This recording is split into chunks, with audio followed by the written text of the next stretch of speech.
Alors, je propose que nous commencions. Donc, bonjour, bienvenue à toutes et à tous. Nous sommes ravis de passer ce moment avec vous. Je suis Yann Pinon de CFC Formation et nous avons le plaisir avec Mathieu Blossier d'animer ce webinaire destiné à la maîtrise d'ouvrage public sur la gestion de la maîtrise d'œuvre. C'est un webinaire qui est organisé par CFC Formation, animé par Mathieu Blossier, qui est consultant formateur en marché public chez CFC Formation et expert particulièrement sur les marchés de travaux et de maîtrise d'œuvre. Avant de rentrer dans le vif du sujet, une petite précision d'animation. Nous souhaitons que le webinaire soit le plus interactif possible. Ce n'est pas un cours magistral, c'est du direct, donc profitez-en en utilisant le chat du webinaire pour participer, pour réagir, pour poser vos questions, pour partager vos expériences sur les sujets que nous allons aborder. Il s'agit du bouton discussion qui est normalement en bas de votre écran sur l'interface Zoom. Voilà, n'hésitez pas à l'utiliser, ça sert à ça. Nous y répondrons soit en continu pendant le webinaire ou en dernière partie, mais dans tous les cas, n'hésitez pas à en faire usage pour toutes vos questions. Un petit mot sur CFC Formation pour ceux qui ne nous connaissent pas encore. Nous sommes un organisme de formation depuis 1994, spécialisé dans le domaine des marchés et des achats publics, et notamment dans le domaine des marchés de travaux et de maîtrise d'œuvre, qui constitue un volet spécifique de notre offre de formation.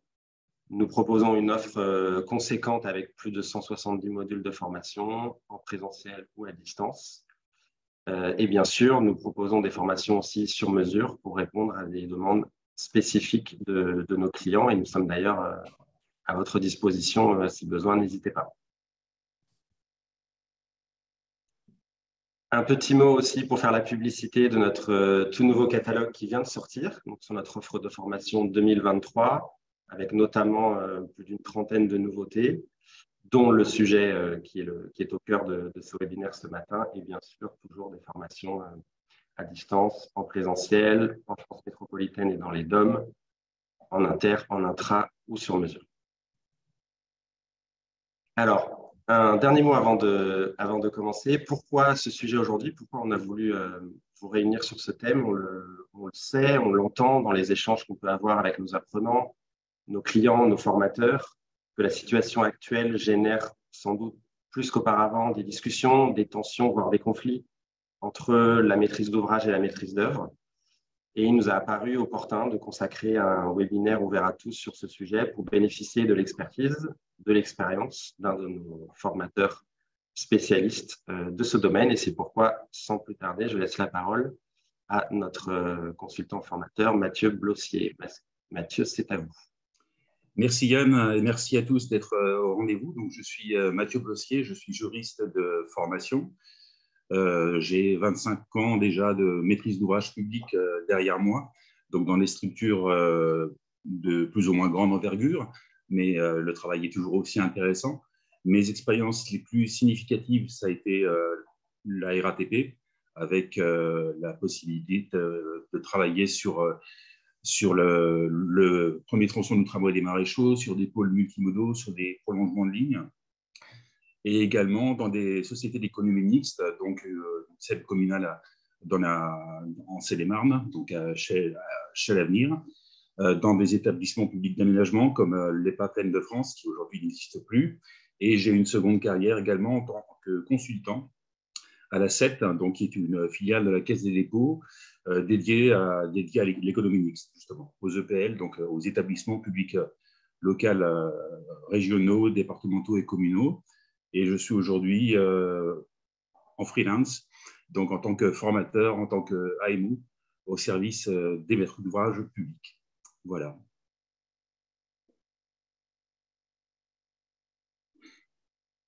Alors, en ce qui concerne le déroulé de cette petite session, si je puis dire, pourquoi bien gérer sa maîtrise d'œuvre et pourquoi avoir besoin de bien déterminer en amont dans les CCAP des marchés de maîtrise d'œuvre des clauses qui vous sont favorables et peut-être même coercitives pour les architectes. Tout simplement parce que, par retour d'expérience, tout au long de la phase exécution de chantier principalement, il y a des points d'achoppement sur lesquels les architectes ne sont pas forcément réactifs, voire peuvent vous mettre en responsabilité vis-à-vis des entreprises. Donc, le premier point qu'on va aborder, c'est tout d'abord bien savoir délimiter les tâches en amont de l'opération, c'est-à-dire ce qui relève de la programmation, c'est-à-dire propre à la maîtrise d'ouvrage, et ce qui relève proprement de la conception, c'est-à-dire les missions que vous allez donner au maître d'œuvre. En ce qui concerne les trois points d'achoppement que j'ai pu relever en phase d'exécution, il y a tout d'abord la délimitation entre la responsabilité du maître d'ouvrage et celle du maître d'œuvre dans les ordres de faire à destination des entreprises, donc principalement les ordres de service, mais plus largement, quand on parle d'ordre de faire, c'est aussi des injonctions qui peuvent être faites en réunion de chantier et les différents échanges qui peuvent avoir lieu en dehors du cadre strictement contractuel. Le traitement des demandes de paiement des entreprises, là aussi, au sein de sa mission DET, donc direction de l'exécution des travaux, j'ai pu constater, les maîtres d'ouvrage publics pour lesquels j'interviens ont pu constater également qu'il y a une défaillance des architectes dans le suivi administratif des marchés de travaux, et notamment dans la vérification des factures, les délais qu'ils s'octroient en dehors du contrat pour vous envoyer des projets de décompte mensuel viables, bien rédigés. Et ensuite, la période de réception des travaux, qui est extrêmement cadrée par le CCAG Travaux, et que les maîtres d'œuvre ne connaissent pas ou ne respectent pas, ce qui peut vous mettre là aussi en responsabilité vis-à-vis des entreprises, sachant que prodiguant des formations auprès de grands maîtres d'ouvrage publics, souvent les maîtres d'ouvrage publics eux-mêmes, les chargés d'opération, ne maîtrisent pas forcément cette procédure. Et nous terminerons par une séance de questions-réponses en fonction de vos besoins, sachant que nous avons un temps limité et qu'on ne pourra pas forcément répondre à toutes les questions, mais on sélectionnera celles qui sont les plus pertinentes et on vous invitera forcément à venir sur la session dédiée. Alors, en ce qui concerne la programmation, donc là aussi, c'est une étape essentielle pour le maître d'ouvrage. Il n'est pas rare, malheureusement, que les maîtres d'ouvrage lancent une opération et lancent la première étape, donc la passation des marchés de maîtrise d'œuvre, sans forcément maîtriser leurs besoins et sans avoir défini suffisamment l'enveloppe prévisionnelle et la délimitation du besoin général.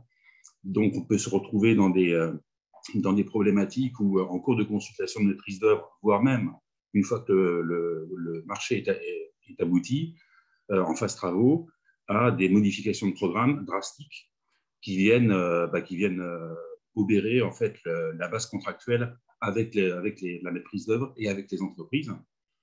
Donc, le principal risque d'approximation, c'est lorsque, par exemple, on a une enveloppe budgétaire que l'on doit honorer d'ici la fin de l'année et qu'au mois de décembre, on soit obligé de lancer l'opération alors qu'elle n'est pas encore suffisamment définie.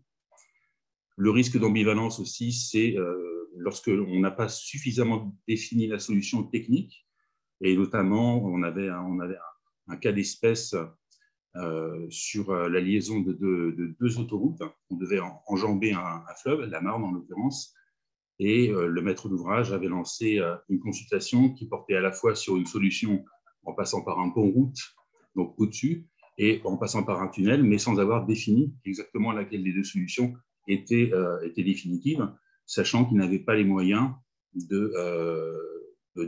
d'identifier en termes économiques et en termes de fluidité de trafic la meilleure solution possible. Donc là aussi, ça a été attaqué, et donc le concours a été annulé.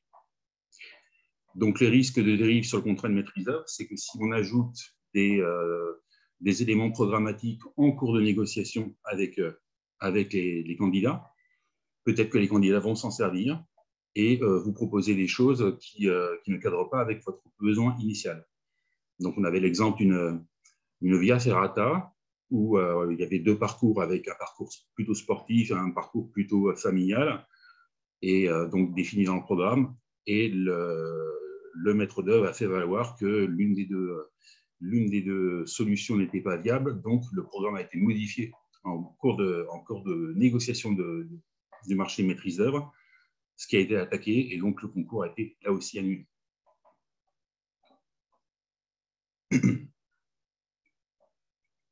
Yann. Donc, encore une fois, bien se rendre compte que le maître d'œuvre est avant tout un concepteur. C'est d'ailleurs la part sur laquelle il va fixer son maximum de niveau d'honoraire plutôt que sur la phase exécution, et n'est pas un assistant à maîtrise d'ouvrage. Il a une obligation de résultat, et notamment de bien définir la solution technique à partir du programme que vous prodiguez. Le nerf de la guerre, c'est effectivement la négociation du niveau de rémunération définitive qui va se faire au niveau de l'APD, donc au niveau de détail de l'avant-projet définitif, où il est censé vous donner une estimation prévisionnelle définitive, on va dire, du montant de travaux sur laquelle il s'engage et sur laquelle il est assis son niveau d'honoraire. Donc, la problématique aujourd'hui, pourquoi le nerf de la guerre, c'est que comme on a une difficile vue sur la volatilité des prix des matières premières, les équipes de maîtrise d'œuvre ont tendance à maximiser en fait l'estimation des travaux pour maximiser leur rémunération. Donc là, il faudra faire attention à ne pas déraper et à pouvoir poursuivre le partenariat avec la maîtrise d'œuvre dans de saines conditions.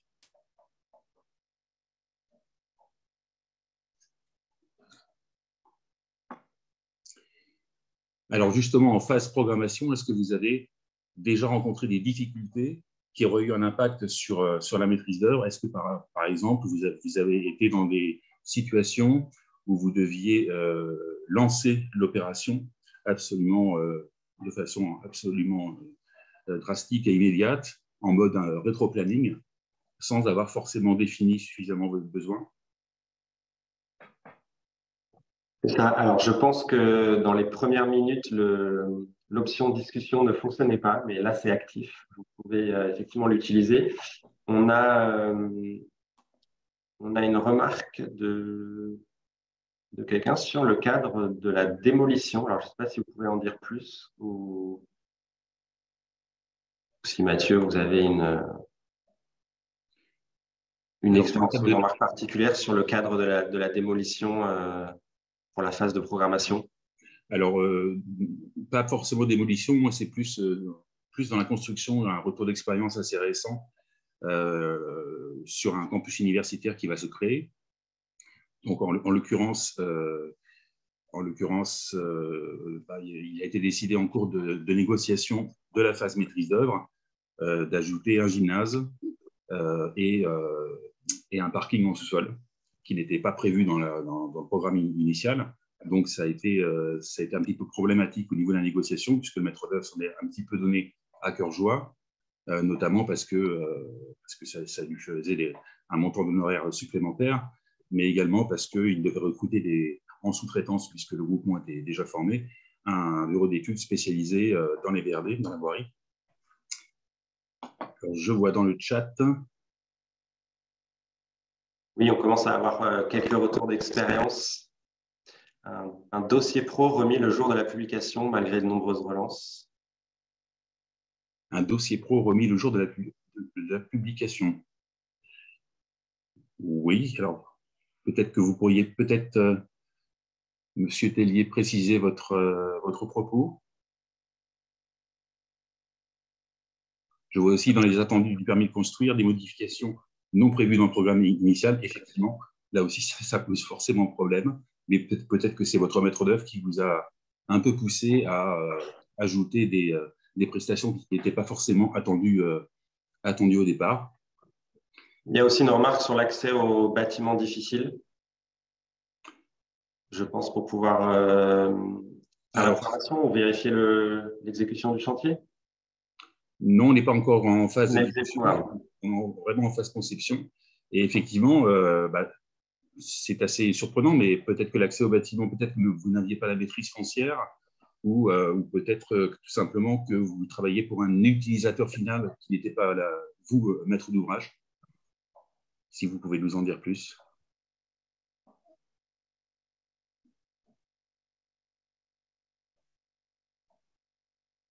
Yann, je propose que nous avancions en attendant d'avoir. Oui, oui, on a.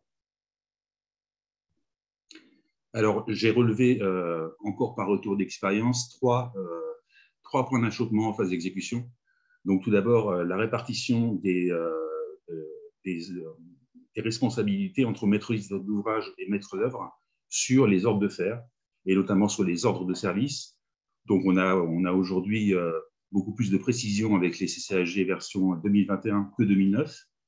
Dans la version 2009, c'était l'article 3.8.1 du CCAG Travaux qui précisait que seul le maître d'œuvre décidait, numérotait, envoyait aux entreprises les OS, y compris les OS qui engageaient le maître d'ouvrage public d'un point de vue financier, donc pour tout ce qui est travaux supplémentaires, modificatifs, également pour les décisions d'affermissement des tranches optionnelles, également pour les modifications de durée. Aujourd'hui, le CCAG Travaux précise bien que les OS sont décidés et émis aussi bien par le maître d'ouvrage que par le maître d'œuvre. Donc, il appartient à chaque acheteur public de définir dans le CCAP cette répartition des choses, sachant qu'il est prévu également dans le CCAG Travaux 2021 que le maître d'ouvrage soit associé aux principales décisions qui concernent les OS envoyées par le maître d'œuvre, et notamment sur les travaux supplémentaires et modificatifs. Donc, il faudra bien cadrer contractuellement en amont cette répartition des choses, et notamment, encore une fois, pour tout ce qui touche à la durée et tout ce qui touche aux finances propres au maître d'ouvrage, et notamment le début d'exécution des travaux et la fin d'exécution.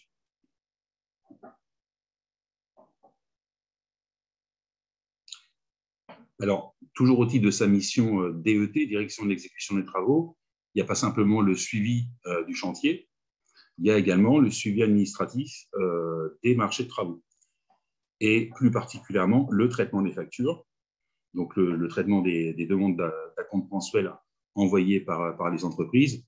En principe, le maître d'œuvre a 5 jours dans le CCAG Travaux pour vous faire une proposition de ce qu'il admet ou de ce qu'il n'admet pas au regard de la demande des entreprises et de l'avancement constaté des travaux.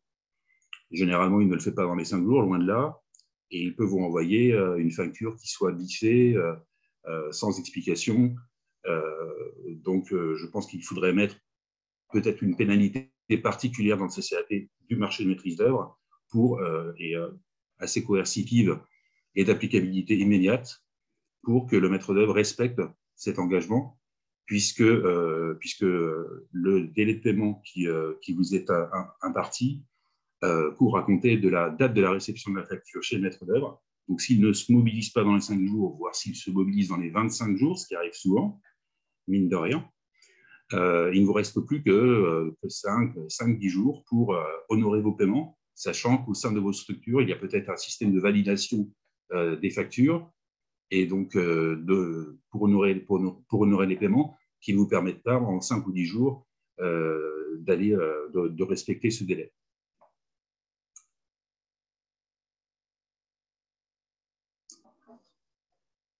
Enfin, au niveau de la réception des travaux, là aussi, une procédure assez complexe, il faut le reconnaître, est prévue par le CCAG Travaux, qui précise bien les obligations du maître d'œuvre, du maître d'ouvrage et des entreprises, ainsi que les délais impartis aux uns et aux autres pour aller jusqu'à la décision de réception que le maître d'ouvrage va envoyer à l'entreprise. Donc, c'est le formulaire exercice proposé par le ministère des Finances. Donc, le CCAG Travaux prévoit des obligations à la charge du maître d'œuvre. S'il ne les honore pas, il est tout à fait possible que l'entreprise vous responsabilise à sa place. C'est-à-dire, par exemple, normalement, le maître d'œuvre doit diligenter les opérations préalables à réception dans les 20 jours qui suivent la demande de l'entreprise de procéder à ces opérations. S'il ne le fait pas, l'entreprise peut vous responsabiliser, vous demander de faire vous-même les OPR sans maître d'œuvre. Et si vous ne le faites pas dans les 30 jours, les travaux sont acquis en l'état. Donc, les éventuelles réserves que vous auriez à faire sur ce qui n'a pas été fait, ce qui a été mal fait, ou encore sur des installations qui ne fonctionnent pas, dont les essais ne sont pas probants, tout ça passe à la trappe. Par ailleurs, le maître d'œuvre a l'obligation de vous fournir un procès-verbal des opérations à la réception au jour de la dernière réunion de chantier, au jour de ces opérations, ce qu'il ne fait généralement pas, en tous les cas par retour d'expérience. Donc, le temps qu'il retourne dans son cabinet, qu'il mette les choses au propre, qu'il fasse la liste des réserves, qu'il l'envoie à l'entreprise, que l'entreprise la signe, là, elle le renvoie au maître d'œuvre qui vous renvoie son exé5, donc sa proposition de réception avec ou sans réserve. Ça peut prendre du temps. Et là aussi, vous pouvez être mis en responsabilité par les entreprises puisque vous êtes censé envoyer votre décision de réception avec ou sans réserve dans les 30 jours qui suivent la date de fin de chantier, donc des OPR. Donc là aussi, vous pourriez être responsabilisé. Et je pense qu'il serait intéressant de prévoir une clause particulière avec une pénalité coercitive sur ce plan dans le CCAP du marché de maîtrise d'œuvre pour bien le responsabiliser et bien lui montrer que vous êtes au courant de l'expérience et peut-être d'une certaine défaillance des maîtres d'œuvre sur ce point, sachant qu'il pourrait être intéressant aussi, c'est ce que je préconise, de bien faire le distinguo en fonction des catégories de réserve, puisque ça aussi, les architectes ne font pas forcément, notamment au cas de réception d'un bâtiment, ils vont passer d'une pièce à une autre, et puis relever ça ne va pas, ça ne va pas, mais sans forcément préciser quel type de réserve.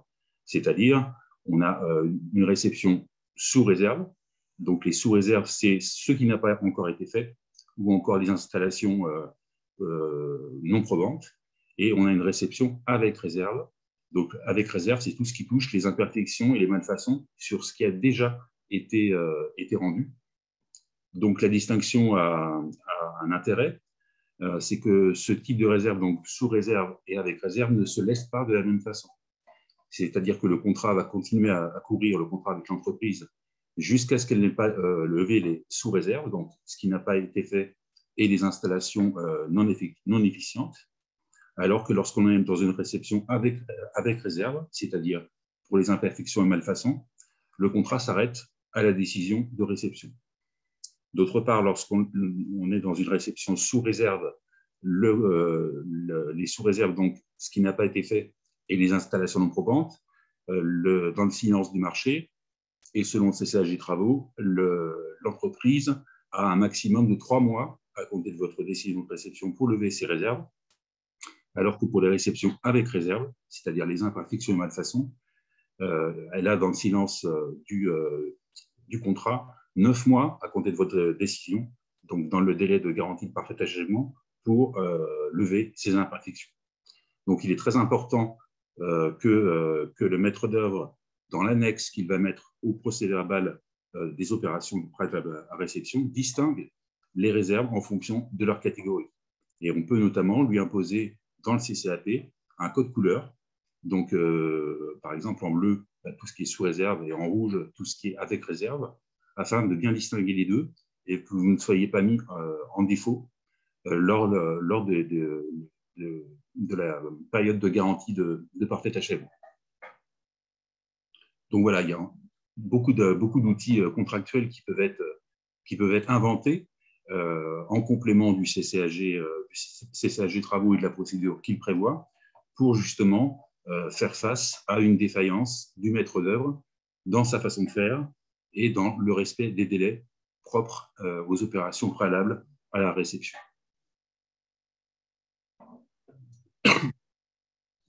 Alors, merci Mathieu.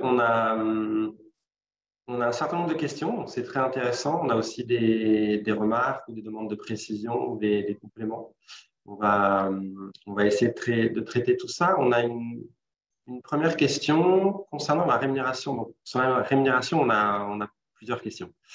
Concernant la rémunération définitive de la maîtrise d'œuvre à l'issue de l'APD, l'avant-projet définitif, la maîtrise d'œuvre doit-elle justifier de la nature des prestations supplémentaires réalisées au-delà du seul ajustement du coût du projet? Est-ce que la Oui, maîtrise d'ouvrage a la possibilité de refuser le montant proposé par la maîtrise d'œuvre?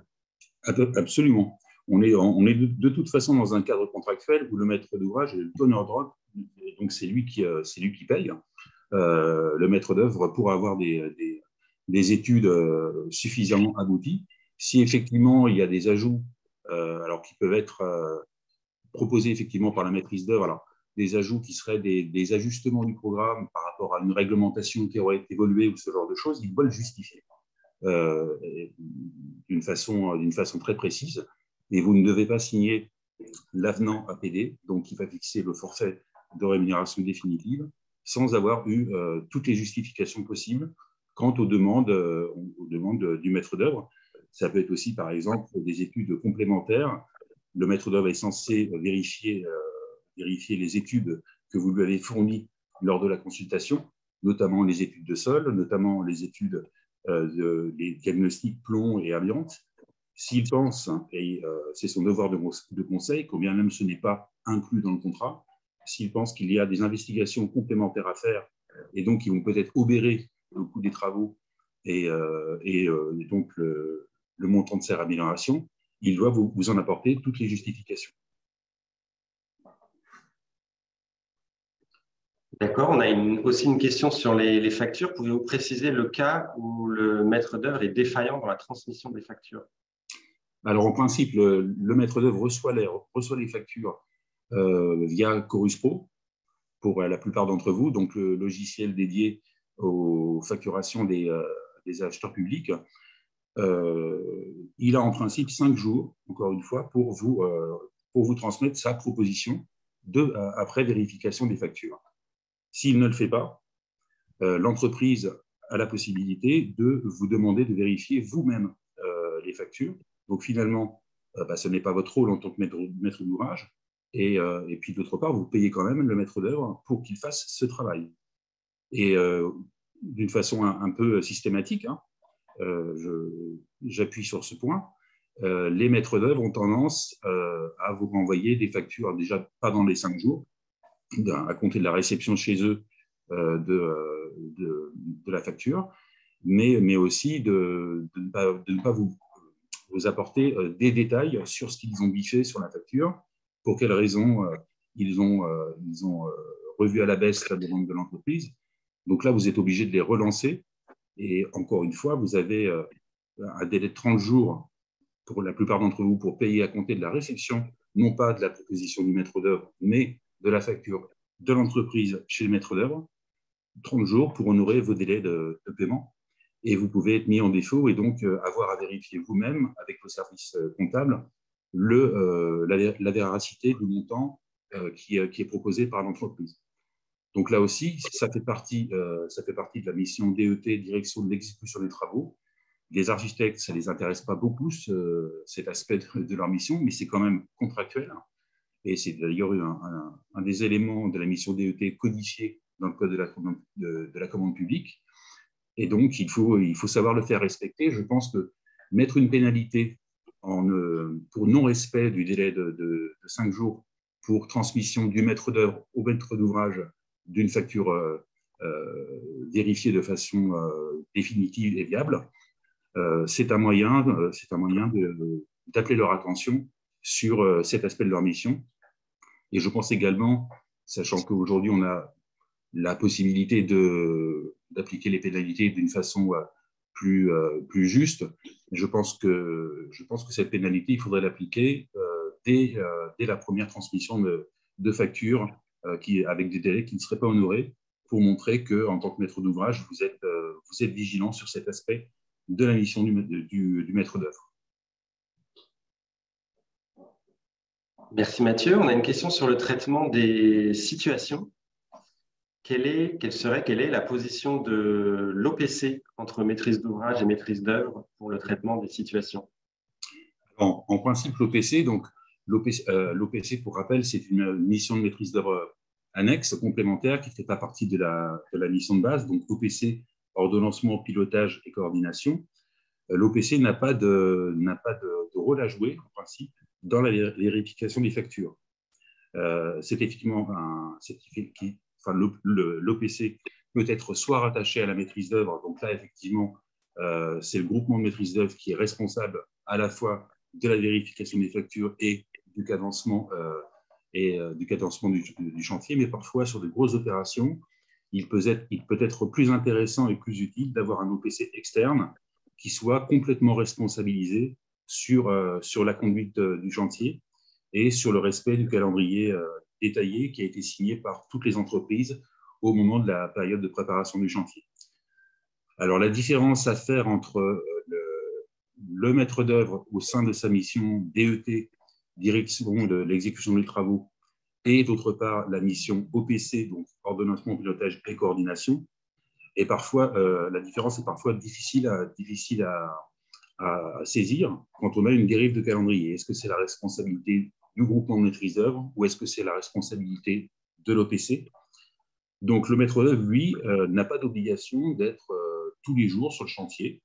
Il a l'obligation, au sein de sa mission DET, de vérifier que les entreprises font le travail conformément au CCTP du marché de travaux, qui lui-même est issu des études qu'a fait le maître d'œuvre, études qui sont elles-mêmes issues du programme qu'en tant que maître d'ouvrage vous avez fourni. Donc, c'est bien la vérification de la conformité de ce qui est fait par rapport aux normes, aux exigences techniques du marché, qui est la mission du maître d'œuvre.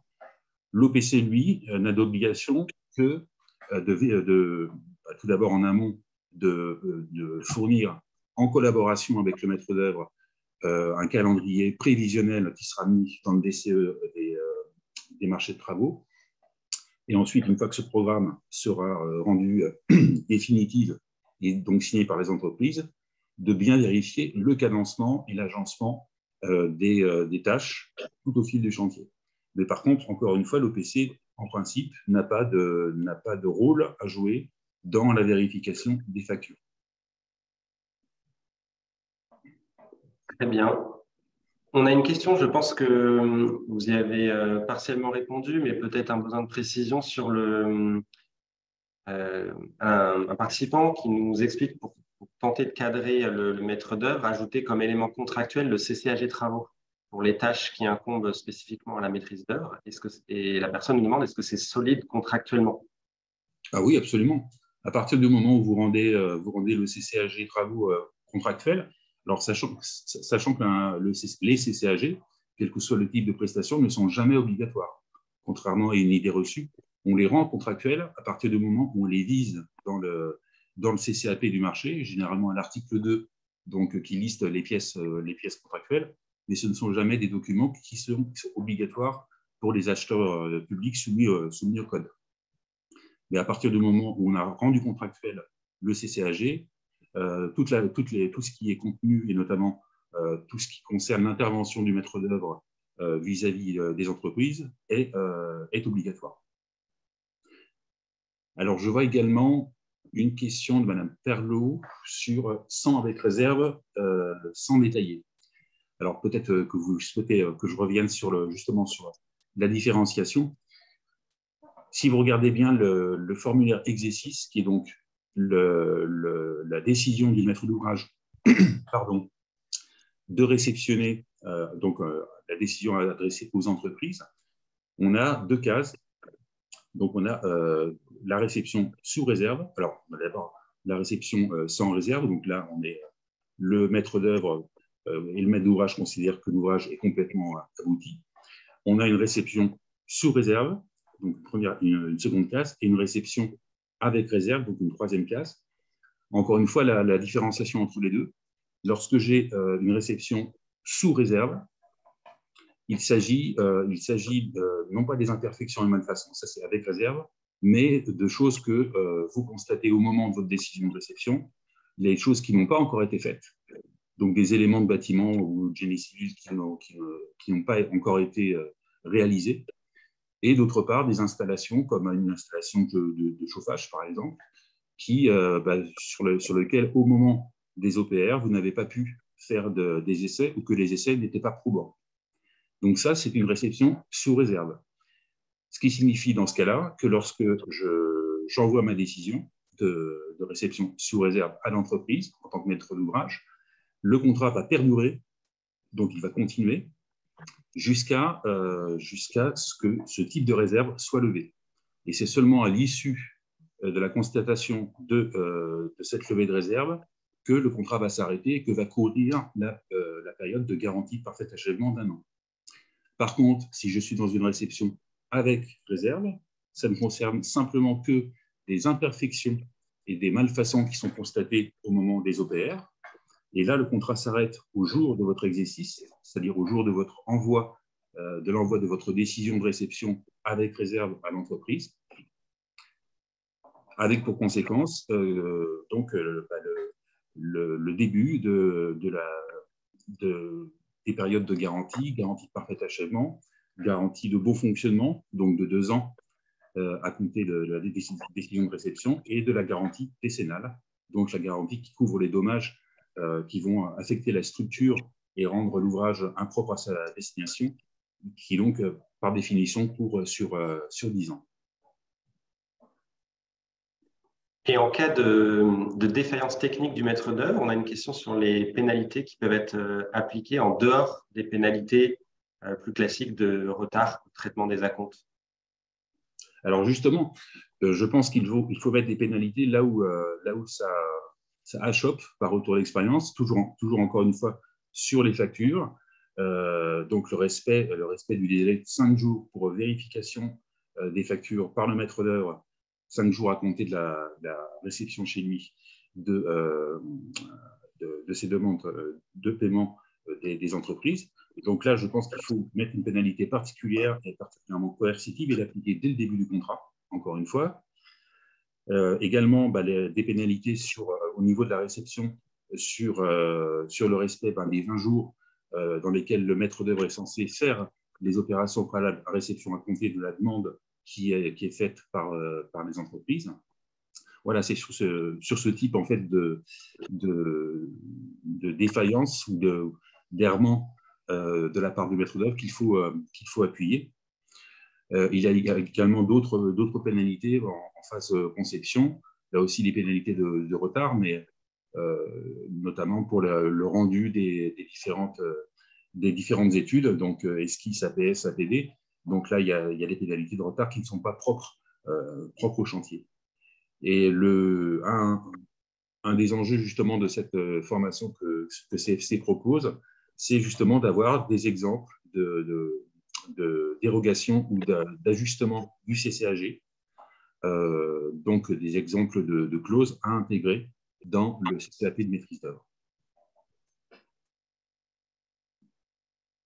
On a une question, Mathieu. On a parlé de la rémunération du maître d'œuvre au début, qui devait notamment être fixée dans la phase de programmation. Et on a quelqu'un qui demande si un maître d'œuvre qui a surestimé le coût des travaux au regard des montants constatés à l'ouverture des plis, peut-on lui demander de modifier sa rémunération qui a été fixée sur la base des montants estimatifs?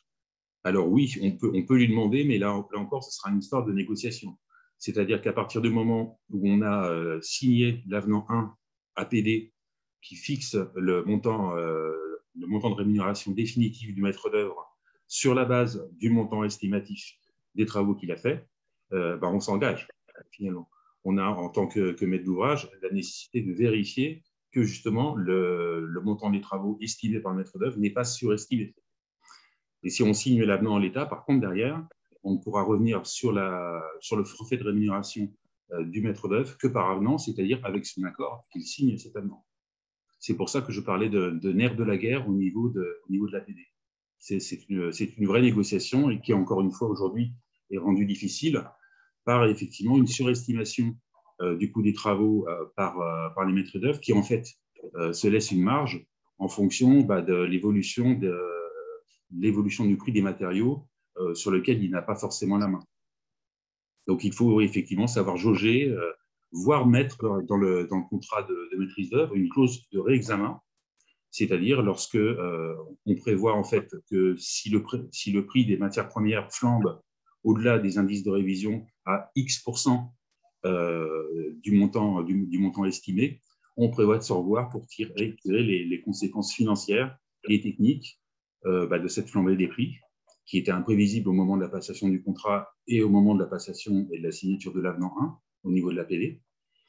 Et donc de bien envoyer le message dans le CCAP maîtrise d'œuvre qu'on peut se revoir au cas de surestimation ou de flambée des prix, mais qu'en tout état de cause, le montant des honoraires ne dépassera pas X% du montant initial proposé.